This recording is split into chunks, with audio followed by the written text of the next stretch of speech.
دوسروں کو نہ بتائے۔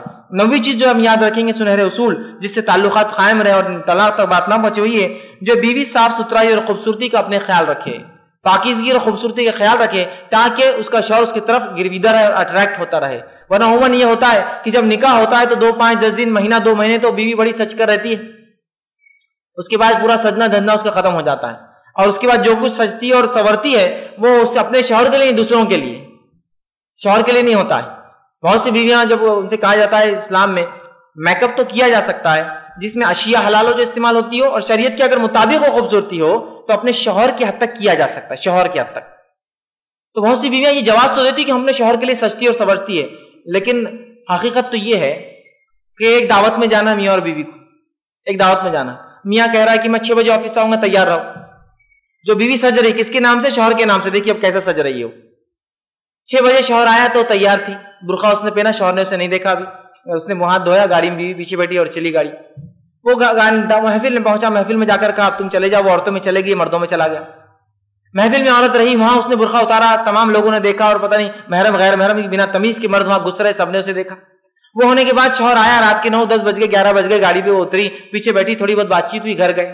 گھر جانے کے بعد شوہر فریش ہونے گیا، بیوی فریش ہونے گئی، اور اس کے بعد جب بیوی آ کے اجاڑ صورت لے کے بیٹھی، جب شوہر نے پہلی بار دیکھا اس کو، سب کچھ ختم ہو گیا اس کا۔ وہ تیار تھی، محفل میں چلے گئی، لوگوں نے دیکھ لیا، جب واپس آئے روم میں گیا تو اس نے سب کچھ جب نکال دیا، زیور اتار کے رکھے ہوئے ہیں، جو کپڑے پہنے اتار کے رکھے ہوئے ہیں، اور بالکل ایک دم بالکل جو سادہ روز کا ہوتا ہے۔ اب کس کے لیے سجی تھی یہ؟ شوہر کے لیے۔ اس نے دیکھا ہی نہیں بیچارے نے۔ آپ جب تیار ہوئے تو اس نے دیکھا نہیں، آپ محفل میں گئے اس نے دیکھا نہیں، آپ محفل سے آئے اور منہ دھو لیا، اب بھی دیکھا نہیں۔ جب اس نے دیکھا تو وہی دیکھا جو روز دیکھ رہا تھا۔ بیویاں خاص خیال رکھیے۔ عبداللہ ابن عباس رضی اللہ عنہ کے تعلق سے آتا ہے جب آپ جہاز سے سفر سے آتے تو سیدھے گھر نہ جاتے، جا کر پہلے مسجد جاتے، وضو کرتے، اور اس کے بعد اپنے بالوں کو سنوارتے، سدھارتے اور تیار ہو کر جاتے۔ وہ کہتے جس طرح سے میں چاہتا ہوں کہ میری بیوی میرے لیے سنورے، میں بھی اس کے لیے سنور کر جاؤں۔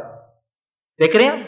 تو خوبصورتی کا خیال رکھیے، طہارت کا خیال رکھیے، ٹھیک؟ اور یہ نہیں کہ خوبصورتی کا خیال صرف جب آپ ایسے ایام میں ہو جب آپ نماز پڑھتی ہو، جب نماز نہ پڑھتی ہو اس ایام میں بھی آپ اپنے آپ کو سجائیں گے اور دجائیں گے، اس لیے تاکہ آپ کا شوہر آپ کی طرف مائل ہوتا رہے۔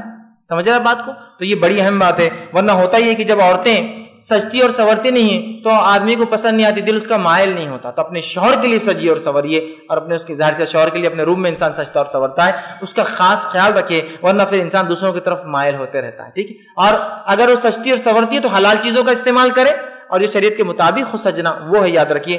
غیر شرعی چیزوں سے، غیر فطری چیزوں سے سجنا سنورنا شریعت میں اس کی اجازت نہیں ہے۔